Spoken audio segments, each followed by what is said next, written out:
Good day, everyone. I'm streaming live from Port Lions, Alaska, here in the United States. Welcome to the Quiz Master.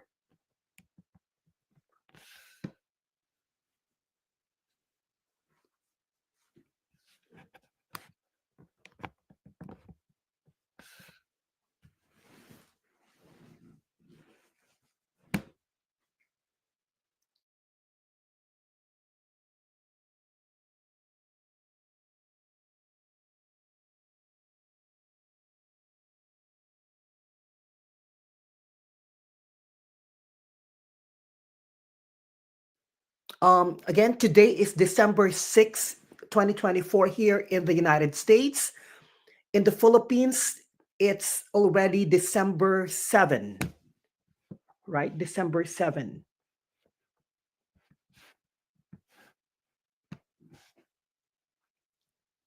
Again, I'm streaming live from Port Lions, Alaska, here in the United States. It's 2 degrees Celsius here in Port Lions, Alaska. It's winter time here in the US. Alaska, as everybody knows, is the coldest US state. Okay, so welcome to the Quiz Master. I am Mr. Paul Hiranio. I am a secondary school teacher here in Port Lions School in the US state of Alaska. I was a teacher at Kodiak High School, also in Alaska. And I hold 3 teaching licenses. One is my Philippine license given by PRC. Another one is my teaching license given by the Illinois State Board of Education, and another teaching license given by the Alaska Department of Education. So today's topic is professional education. For English majors preparing for the LET, join our Google Classroom for comprehensive review. It features numerous review questions with detailed explanations and discussions, multiple practice tests with instant feedback upon submission, and written explanations for each answer. To enroll, message us on our Facebook page. Find the link in the video description or search for the Quizmaster on Facebook.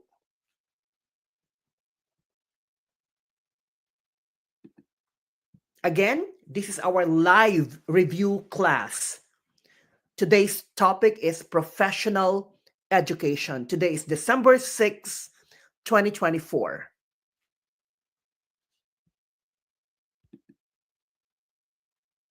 Are you ready? Okay, let's start. Question number 1. Again, professional education or prof ed. Okay, question number 1.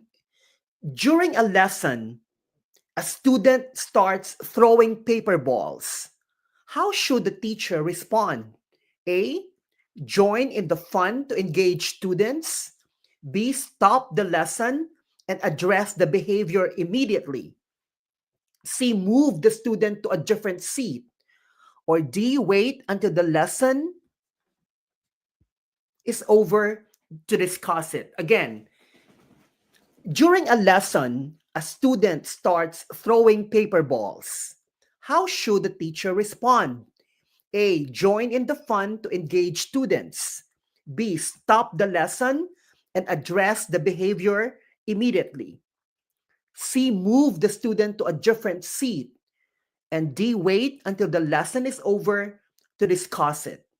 I will give you time to type your answer in the chat box.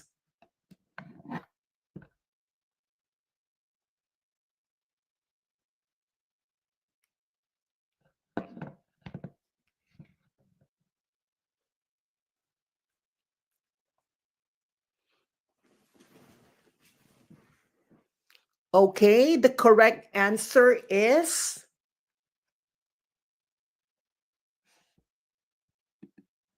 letter B. Stop the lesson and address the behavior immediately. During a lesson, a student starts throwing paper balls. How should the teacher respond? The correct answer is letter B. Stop the lesson and address the behavior immediately.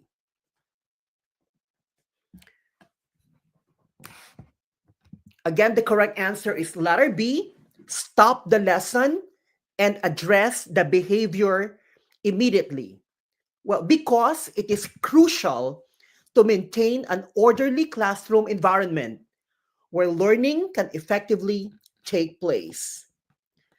Immediate intervention helps prevent further disruption and sets clear expectations about acceptable behavior. Addressing the behavior promptly also underscores the importance of respect and focus during lessons. So stop the lesson and address the behavior immediately. The other options are incorrect for several reasons. Option A, join in the fun to engage students, undermines the teacher's authority and distracts from the learning objectives. Option C, move the student to a different seat. Well, moving the student to a different seat might temporarily mitigate the behavior, but does not address the underlying issue or communicate the importance of appropriate conduct. Option D, waiting until the lesson is over allows the disruptive behavior to continue and unchecked.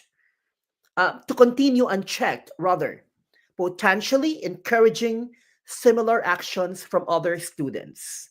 So the best answer here is letter B, stop the lesson and address the behavior immediately. Now let's go to the second question.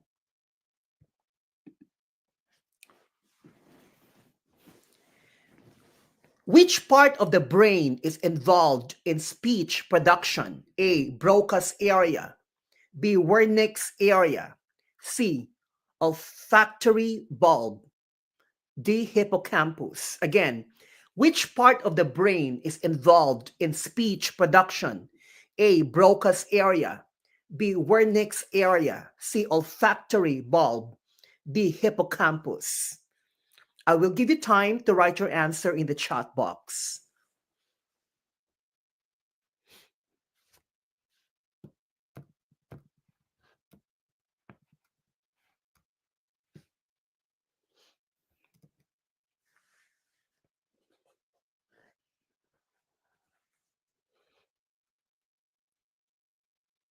Okay, the correct answer is letter A, Broca's area. Which part of the brain is involved in speech production? The correct answer is letter A, Broca's area.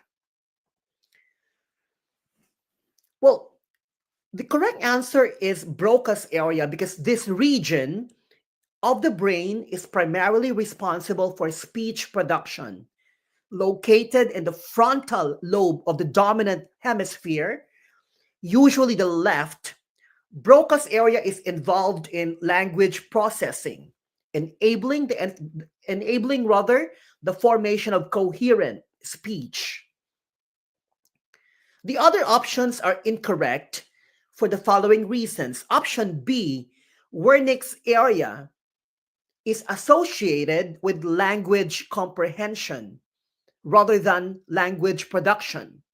Option C, olfactory bulb, is involved in the sense of smell and not related to speech. Olfactory, smell.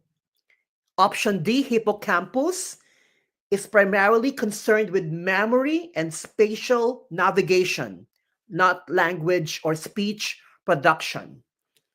Again, which part of the brain is involved in speech production? The correct answer is letter A, Broca's area. Next, question number 3.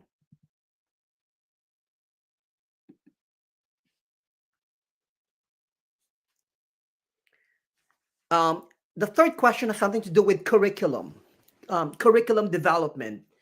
What is the purpose of aligning curriculum content with assessment methods? A, to simplify grading. B, to ensure assessments accurately reflect student understanding. C, to increase the number of tests.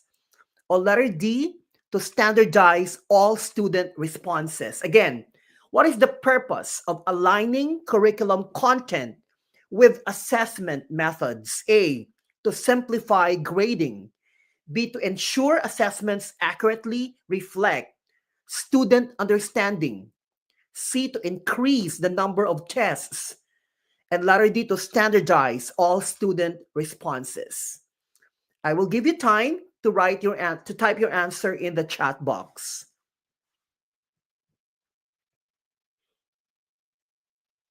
Again, welcome to our review session. And today's topic is professional education. And I'm streaming live from Port Lion City, Alaska, here in the United States.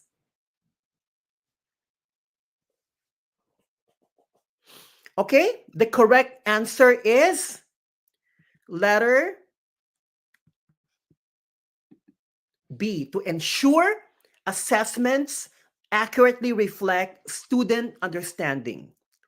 What is the purpose of aligning curriculum content with assessment methods? The right answer is letter B, to ensure assessments accurately reflect student understanding.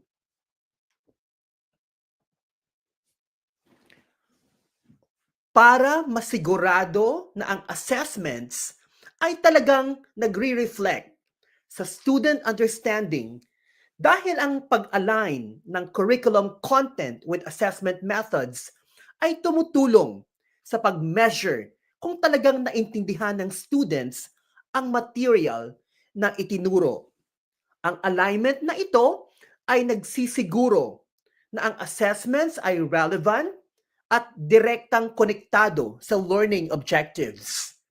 Nagbibigay ito ng malinaw na picture ng student progress at areas na kailangan ng improvement. So to ensure assessments accurately reflect student understanding. Ang ibang options ay mali sa ilang dahilan. Option A, para mapadali ang grading, to simplify grading, ay hindi nakukuha ang pangunahing purpose ng alignment na palakasin ang validity ng assessments. Option C, to increase the number of tests. Para madagdagan ang bilang ng tests, ay hindi kinikilalang goal ng curricular alignment at maaaring humantong sa hindi kinakailangang testing. Option D, to standardize all student responses, no? Para standardize lahat ng student responses, ay hindi pinapansin ang pangangailangan ng assessments na makuha ang individual student understanding at learning styles na mahalaga para sa personalized education. So the best answer here is letter B, to ensure assessments accurately reflect student understanding. Next, let's go to question number 4. The noise level in the classroom has risen significantly during group work. What strategy can help reduce it? A, shout over the noise. B, turn off the lights to get attention. Implement a meter and set clear expectations. D, end the group work. Again, the noise level in the classroom has risen significantly during group work? What strategy can help reduce it? A. Shout over the noise. B. Turn off the lights to get attention. C. Implement a noise meter and set clear expectations. And D. End the group work. I will give you time to type your answer in the chat box.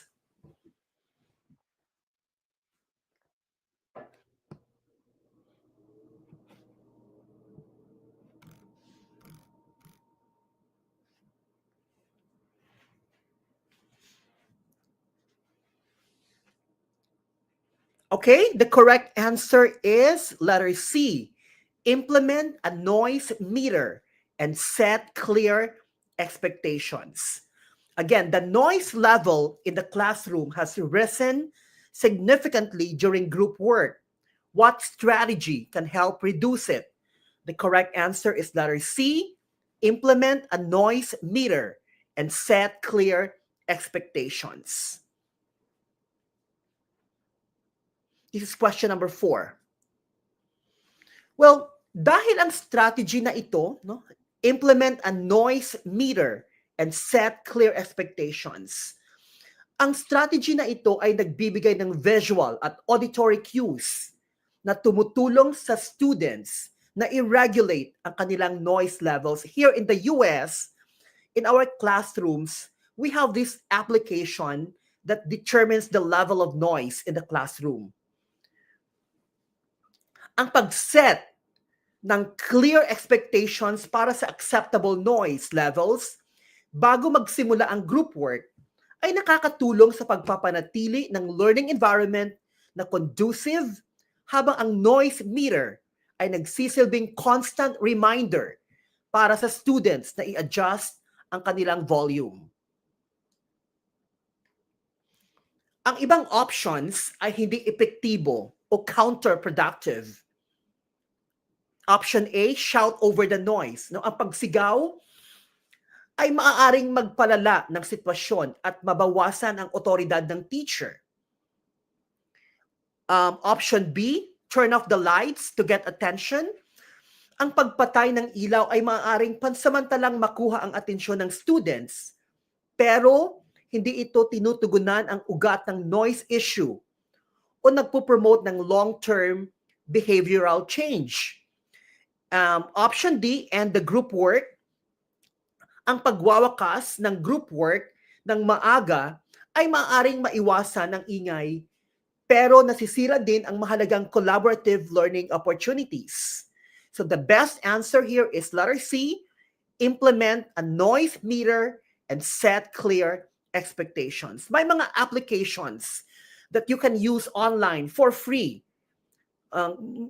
Noise meter applications that you can use in the classroom. We're using that strategy, this strategy here in the United States.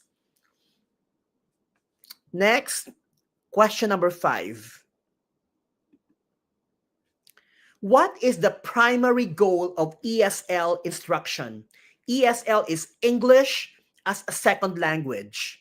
A, to teach students about English literature. B, to help students become proficient in English. C, to prepare students for standardized tests. D, to encourage students to speak only in their native language. Again, what is the primary goal of ESL instruction? A, to teach students about English literature. B, to help students become proficient in English. C, to prepare students for standardized tests. And D, to encourage students to speak only in their native language. Okay, I will give you time to write your answer in the chat box. ESL, again, is English as a second language.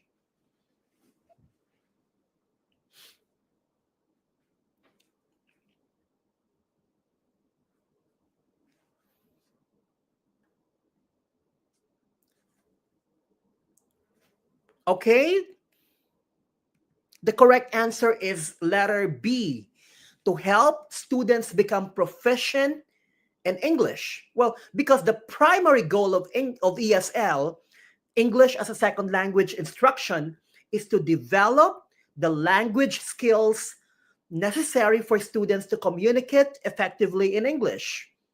This includes listening, speaking, reading, and writing, the four macro skills in a language, enabling them to succeed academically and socially in an English speaking environment.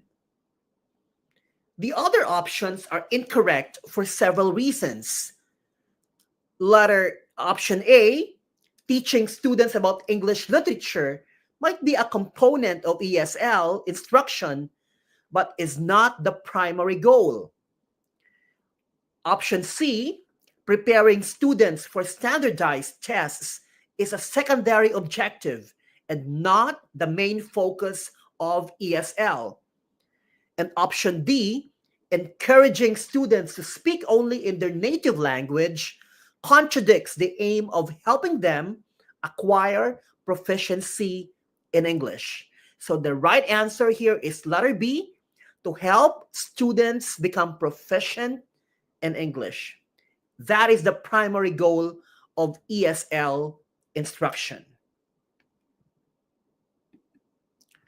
So, what did you get on the quiz? Did you have fun and learn something cool? Drop your score and thoughts in the comments. And don't forget to like and share this with your friends. Catch you in the next quiz. Thank you for watching.